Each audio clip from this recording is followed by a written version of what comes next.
Nasabat ang malaking halaga ng shabu mula sa 5 individual matapos ang isinagawang search warrant operation sa Pateros, Manila.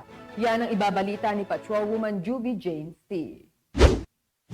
Arestado ang 5 individual matapos hainan ng search warrant ng mga tauhan ng Pateros Municipal Police Station kung saan nakumpiskahan din ng malaking halaga ng shabu. Pinangalanan ang nadakip na sospek na si alias Charlie, 55 taong gulang kasama ang 4 na iba pa na sina alias Kim, 37 anyos, alias Jerome, 31 anyos, alias Ryan, 36 anyos, at alias Romar, 39 anyos. Ayon sa ulat, inihain ng pulisya bandang alas 7:55 ng gabi sa Barangay Tabacalera, Pateros, Metro Manila ang search warrant number 08-2024 na inisyu ni Honorable Executive Judge Maria Gracia A. Cadiz Casaklang ng RTC Branch 155 Pasig City na humantong sa pagkakaaresto ng mga nasabing sospek.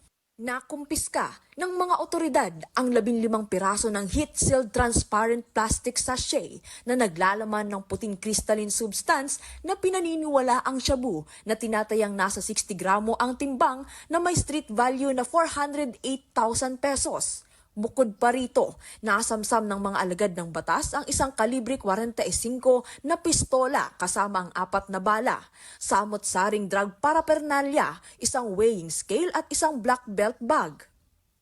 Nahaharap sa maraming kaso ang mga sospek, kabilang ang paglabag sa Section 11, 12, 13, 14 at 15 sa ilalim ng Article 2 ng RA 9165 o ang Comprehensive Dangerous Drugs Act at RA 10591, Comprehensive Firearms and Ammunition Regulation Act.